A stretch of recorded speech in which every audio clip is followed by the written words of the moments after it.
ಸ್ನೇಹಿತರೆ, ಮಾಹಿತಿ ಮಂದಿರದ ಮತ್ತೊಂದು ವಿಡಿಯೋಗೆ ಸ್ವಾಗತ ಸುಸ್ವಾಗತ. ಇಂದಿನ ವಿಡಿಯೋದಲ್ಲಿ ನಾವು 10 ಅದ್ಭುತ ಸಂಗತಿಗಳ ಬಗ್ಗೆ ತಿಳಿಯೋಣ ಬನ್ನಿ. ಒಂದು ವೇಳೆ ಮನುಷ್ಯನ ಕಣ್ಣು ಡಿಜಿಟಲ್ ಕ್ಯಾಮೆರಾ ಆಗಿದ್ದರೆ ಅದರ ಸಾಮರ್ಥ್ಯವು 576 ಮೆಗಾ ಪಿಕ್ಸೆಲ್ ಆಗಿರ್ತಿತ್ತು. ಅಂದರೆ ಇಂದು ಲಭ್ಯವಿರುವ ಯಾವುದೇ ಸ್ಮಾರ್ಟ್ಫೋನ್ ಕ್ಯಾಮೆರಾಕ್ಕಿಂತ ನಮ್ಮ ಕಣ್ಣುಗಳು 1000 ಪಟ್ಟು ಹೆಚ್ಚು ಸ್ಪಷ್ಟವಾಗಿರುತ್ತಿತ್ತು. ನೋಡಲು ಬಿಳಿ ಬಣ್ಣದ ತುಪ್ಪಳ ಹೊಂದಿರುವ ಧ್ರುವ ಕರಡಿಗಳ ಚರ್ಮದ ಅಸಲಿ ಬಣ್ಣ ಕಪ್ಪು.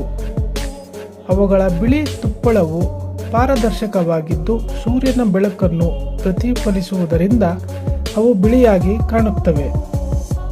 ಕಪ್ಪು ಚರ್ಮವು ಸೂರ್ಯನ ಶಾಖವನ್ನು ಹೀರಿಕೊಳ್ಳಲು ಸಹಾಯ ಮಾಡುತ್ತದೆ.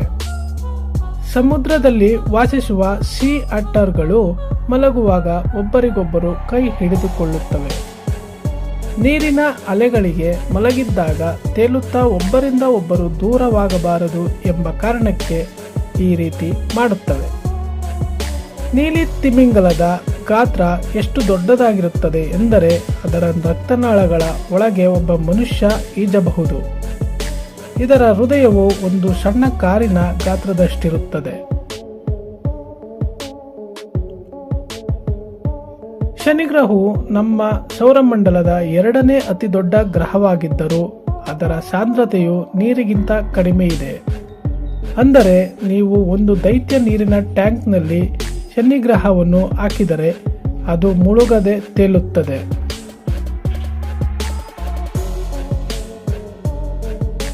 ನೀವು ಸೇಬು ಹಣ್ಣನ್ನು ನೀರಿನಲ್ಲಿ ಹಾಕಿದಾಗ ಅದು ಯಾಕೆ ಮುಳುಗುವುದಿಲ್ಲ ಗೊತ್ತೇ? ಏಕೆಂದರೆ ಸೇಬಿನ ಒಟ್ಟು ಗಾತ್ರದ 25% ಭಾಗವು ಕೇವಲ ಗಾಳಿಯಿಂದ ತುಂಬಿರುತ್ತದೆ. ಇದೇ ಕಾರಣಕ್ಕೆ ಅವು ನೀರಿನ ಮೇಲೆ ತೇಲುತ್ತವೆ.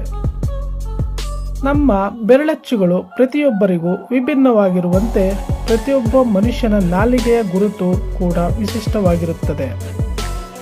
ಜಗತ್ತಿನ ಯಾವುದೇ ಇಬ್ಬರು ವ್ಯಕ್ತಿಗಳ ನಾಲಿಗೆಯ ವಿನ್ಯಾಸ ಒಂದೇ ರೀತಿ ಇರುವುದಿಲ್ಲ. ವಿಶ್ವದ ಅತಿ ಎತ್ತರದ ಶಿಖರ ಮೌಂಟ್ ಎವರೆಸ್ಟ್ ಪ್ರತಿ ವರ್ಷ ಸಣ್ಣ ಪ್ರಮಾಣದಲ್ಲಿ ಬೆಳೆಯುತ್ತಿದೆ. ಭೂಮಿಯ ಒಳಗಿನ ಟೆಕ್ಟೋನಿಕ್ ಪ್ಲೇಟ್ಗಳ ಚಲನೆಯಿಂದಾಗಿ ಇದು ಪ್ರತಿ ವರ್ಷ ಸುಮಾರು 4 ಮಿಲಿಮೀಟರ್ನಷ್ಟು ಎತ್ತರವಾಗುತ್ತಿದೆ. ಆಕ್ಟೋಪಸ್ಗಳು ಕೇವಲ ಬಣ್ಣವನ್ನಷ್ಟೇ ಅಲ್ಲ, ತಮ್ಮ ಚರ್ಮದ ವಿನ್ಯಾಸವನ್ನು ಬದಲಾಯಿಸಬಲ್ಲವು. ಅವು ಬಂಡೆಗಳಂತೆ ಅಥವಾ ಸಮುದ್ರದ ಗಿಡಗಳಂತೆ ಕಾಣಲು ಕೇವಲ 1 ಸೆಕೆಂಡ್ಗಿಂತ ಕಡಿಮೆ ಅವಧಿಯಲ್ಲಿ ತಮ್ಮ ರೂಪವನ್ನು ಬದಲಿಸಿ ಶತ್ರುಗಳಿಂದ ಅಡಗಿಕೊಳ್ಳಬಲ್ಲವು. ಒಬ್ಬ ಸಾಮಾನ್ಯ ಮನುಷ್ಯ ತನ್ನ ಜೀವಿತಾವಧಿಯಲ್ಲಿ ಉತ್ಪಾದಿಸುವ ಲಾಲಾರಸದ ಪ್ರಮಾಣ ಎಷ್ಟು ನಿಮಗೆ ಗೊತ್ತಾ? ಸುಮಾರು 2 ಈಜುಕೊಳಗಳನ್ನು ತುಂಬಿಸುವಷ್ಟು ಲಾಲಾರಸವನ್ನು ನಾವು ನಮ್ಮ ಬಾಯಿಯಲ್ಲಿ ಉತ್ಪಾದಿಸುತ್ತೇವೆ. ಈ ವಿಡಿಯೋ ನಿಮ್ಗೆ ಇಷ್ಟ ಆಗಿದ್ರೆ ದಯವಿಟ್ಟು ಲೈಕ್ ಮಾಡಿ, ಶೇರ್ ಮಾಡಿ,